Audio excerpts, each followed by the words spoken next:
Volume refers to the number of cubic units it takes to fill a solid figure. Volume's only used for three-dimensional shapes. When we talked about area, we were talking about how many square units fit inside of it, and they were square units because our shapes were flat. So we were looking at a flat unit to fit inside a square. When we talk about volume, we're talking about three-dimensional shapes. So instead of talking about how many squares fit inside of it, what we're talking about is how many cubes fit inside of it.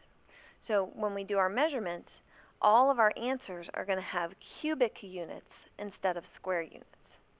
Now there are two formulas that we can use to find the volume of shapes. The one on the left here will work for any type of prism, okay, whether it's a rectangular prism or a triangular prism or even a cylinder. We can use this shape to find the volume of it.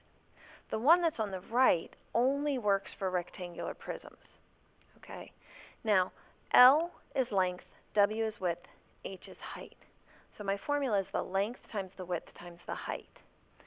If we talk about this formula, the B and the H, there's a difference between a capital B and a lowercase b that we use in our area formula. The capital B here represents the area of the base. So when you're finding volume, what you're going to do is you're going to find the area of the base first and then multiply it by how tall your figure is, or the height. So this formula is related to this formula, if you think about it, because length times width will give me the area of the base. This base is a rectangle. So by finding length times width, I'm finding the area of the base. Okay, so these two formulas are actually the same. Now I said this only works for a rectangular prism because if my base was shaped like a triangle, then this wouldn't give me the area of the base. But like I said, we're only going to worry about rectangular prisms today, so both formulas will be okay. Now, let's talk about volume. Okay, the first thing I'm going to do is I'll show you how to use the formula, and then I'm going to explain to you why it makes sense. So my volume is going to equal my length times my width times my height. So if we look over here at this shape, my rectangular prism, the length of this rectangular prism right here is 6 inches. I'm going to multiply that times the height, which is 3 inches.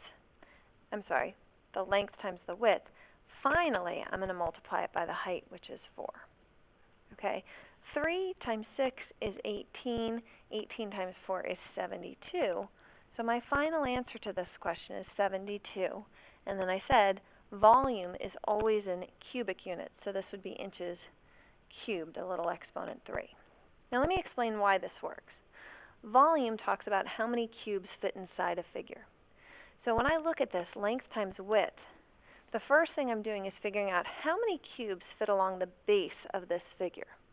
So if I have 6 cubes going this way and 3 cubes going back, it means the bottom layer of cubes here is going to be 18 cubes. Now, the next part, the height, tells me how many layers of cubes I have. So I would have 18 cubes on the bottom, and another row of 18, and another row of 18, and another row of 18. So that's why it's 18 then times 4, the height, to give me the total number of cubes inside. All right, let's practice this a little bit. So my volume formula, again, always start by writing your formula. Your formula is your length, your length times your width times your height. Change colors, the height. Good. So my volume is going to be my length, which is 12 6/10, times the width, which is 8 5/10, times the height, which is just 4. Now again, the beauty of this is we can use a calculator. Once I've done all my substitutions, I can just type this into my calculator. 12 6/10 times 8 5/10 times 4. It gives me a total answer. My volume is 428 4/10. And we have meters cubed. Okay. Fractions are a little trickier, but we still follow the same formula. Okay, hang on, let me scooch this up a little bit. So we're going to do our volume equals our length times our width times our height. Okay, so volume is my length, which is 5.5 centimeters, times my width, which is 4 centimeters, times my height, which is 6.5 centimeters. Now I can't multiply mixed numbers, so the first thing I'm going to do is change those to improper fractions. 5.5 is going to be 11 halves. My number 4 is going to be written as a fraction, 4 over 1. And then 6.5 will be 13 halves. Now it's important if you can simplify ahead of time, you do that. So look for common factors between numerators and denominators. I know that this 2 and this 4 have a common factor of 2. So 2 divided by 2 is 1, 4 divided by 2 is 2. I know that I have another set of common factors here. Both of these 2's can be divided by 2. So now, if I look at this volume, 11 times 13, again, I can use my calculator for that if I need to. 11 times 13 is 143. And on the bottom, I have 1 times 1 times 1, which is just 1, which means this volume is 143 centimeters cubed. Okay? Last but not least, let's look at a problem that involves this capital B, this area of the base. It says the area of the base of a rectangular prism is 4 2/3. Okay, that's important. The area of the base is 4 2/3. The height is 2 feet. And the question says determine the volume. Remember, in this problem, the length and the width are the same as the area of the base. So instead of giving me a separate measurement for a length and a width, they're giving me the product of the length and the width, which is the area. So what I can do, if they give me the area of the base, let's use this formula.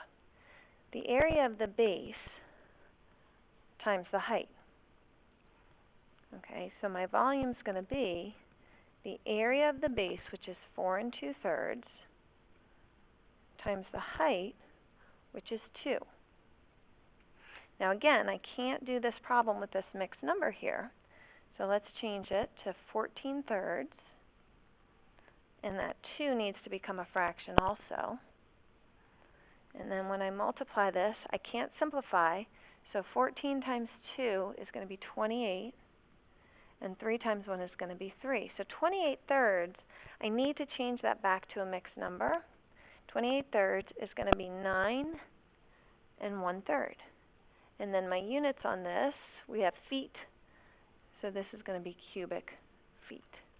So both of these formulas can help us depending on what type of information the problem gives us.